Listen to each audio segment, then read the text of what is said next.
Hey there, Kevin Relic here. Today we're going to do a little quick look at the Crossed Keys playing cards. These are from Peter Turner and Ellusionist.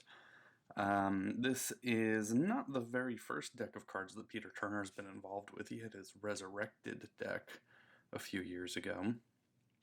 But this is the first one that he's done with Ellusionist, I believe. And we'll take a look just sort of at the sides and everything. So the front, Cross Keys playing cards from Peter Turner, and it has this great effect where you can turn it right side up or upside down, and it still says crossed keys, and I believe that's because of the different meanings of whether the crossed keys are face up or face down. It's sort of an entry into the gates of heaven versus the gates of hell, I believe. And then on the long side, we have man is not what he thinks he is. He is what he hides. And then on this side, we have the true mystery of the world is the visible, not the invisible. So, really beautiful tuck. Oh, and on the back, 3 may keep a secret if 2 of them are dead. So lots of really intricate line work, great quotes kind of alluding to some of the hidden features of the deck. It's a green paper with a gold metallic foil and then a few white foil highlights. As mentioned, this is produced by Ellusionist and printed by Cartamundi. And so then on the inner flap here, we have, it says, better a cruel truth than a comfortable delusion. And cross keys on top, designed by Oben Jones, and then some really nice white printing on the inside. So Oben Jones, not always my favorite deck designer. Sometimes I really liked designs that I've seen from him. Sometimes they haven't really been my cup of tea. This one I think is really fantastic. It has this intricate fine line work. You have sort of the all-seeing eye pyramids, the compass and ruler, sort of like a Masonic vibe, the crossed keys themselves, some snakes, the crossed key is going through the border. So really, really nice. Thinner borders, which is sort of a good modern preference, something that I certainly prefer over like a fat border. And then let's take a look at the faces here. We have 2 different jokers, one with a lock and one with the crossed keys. And these are done with a metallic gold ink and then green ink. Okay, and so these are on, I believe it's called the E7 crushed stock from Cartamundi, which has a really deep emboss. They handle well. It's not my favorite stock and finish, partly because of how heavily textured that deep emboss is. That feels nice, but in my mind, it can kind of take away from the artwork a little bit because it is such a heavy emboss.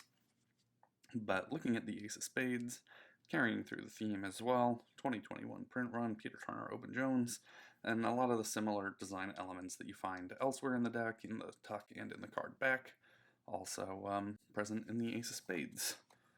And then you also have a double backer. The faces themselves are modified standard, so your pips on your spot cards are significantly smaller than you would find on like a normal bicycle deck or something. And then you have modified standard courts. So very recognizable, still going to be really playable and useful for tricks, but they've gone with that green and gold color scheme and also sort of simplified the designs. Little Easter eggy things. We got a little hidden 9 of spades in the king there, in the base of the blade of his sword. And then you also, on your heart and diamond suits, you have these black and red schemes. So this almost harkens back to the Illusionist Ghost deck from back in the day. I'm going to say 2005-ish was when the first one of those came out. So this very much reminds me of those. I really like that deck a lot. And then same thing, you have the simplified and color modified relatively standard courts.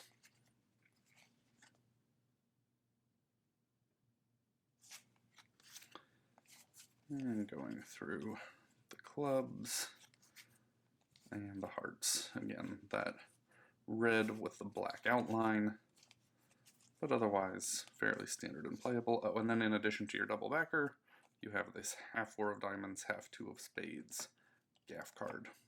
Okay. And so then one of the more interesting things about this deck is that it is fully marked. So it is pretty easy to see, pretty easy to learn. Um, let's see here if we go through. So it's what I would call an openly readable system. Some people will refer to, marked decks, and they'll say that a coded system should be referred to as marked decks. In terms of history of marked deck literature, marked decks refers to any and all marked decks in my book. Some people will call openly readable decks just readers. Throw some air quotes in there, readers. I don't prefer that because same thing back in marked card literature, if you go back to turn of the century, write-ups and exposés on marked cards, readers for a very long time was just slang for any type of marked deck. So, pre-days of openly readable or speed reader style decks, any marked deck was referred to as a reader. So for me, to avoid that kind of confusion, I refer to decks where you can just plainly read a number in a suit, be it like a letter C for club or an actual club shape.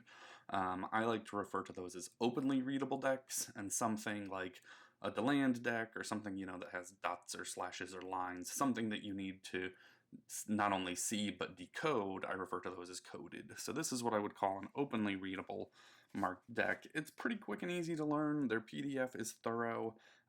So this would be an 8 of spades, and this would be a jack of hearts.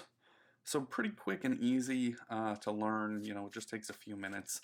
There are a few discrepancies. This I'm going to say is a 9 of clubs. The 9 and the 5 are a little similar in how they're marked, so there could be a couple of suits where not suits rather, but values, a couple values where you need to pause and hesitate and think about them for a bit. This would be a 6 of hearts, but really pretty easy from a glance. And even if, I cut to the deck, I'm several feet away from the cards now. This is the 4 of clubs, or, 4 of diamonds. So that's one issue. In how the marks are designed, they are very well integrated. I don't think a lay audience is ever going to spot the marks, even if they're looking for them. If you do a riffle test, they might see something, but in all honesty, I've never, in many, many years of performing, had a spectator take a deck from me and do a riffle test looking for marks. So it's not something that I worry about, but yeah, it's just, there are a couple things you'll need to keep in mind and a couple things where you'll need to train yourself to make sure you don't do what I just did. So this is a club. This, I'm going to say, is the 7 of clubs. Yep, so pretty easy. And then, yeah, it could be easy. I haven't worked with this deck very long, just for a few minutes. So it could be easy to mix up the diamonds and clubs. And it could be easy to mix up like the 5 and the 9 in terms of how the marks are designed and structured. I really like a thin stock. This is a nice thin soft stock. Pharaoh's pretty well. I'm trying to pharaoh it the wrong way. I'm trying to do traditional. These have a modern cut, so they're going to shuffle for you in terms of pharaohs a little better if you like to shuffle backs to faces rather than faces to backs like I was trying to do. But yeah, nice and thin, nice and soft, so going to be really easy for pressure fans and springs and that sort of thing. I don't really do pressure fans. I prefer a thumb fan. But so yeah, that is the deck, the Crossed Keys from Illusionist and Peter Turner, designed by Oban Jones. All in all, what's not to like? It's very inexpensive. I think they're about $10, which for a marked deck that has metallic inks, has, a really nice tuck with multiple foils and whatnot, the price is super, super fair.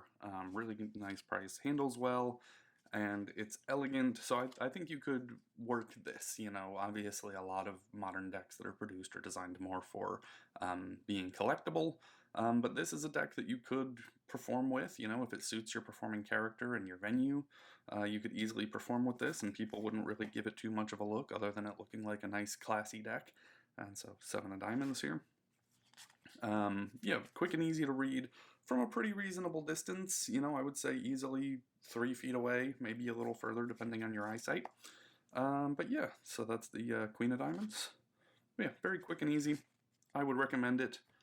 Big fan of these, so go ahead and pick them up. There is also Peter produced a download called Clairvoyance, which I'm not sure if it's being included free.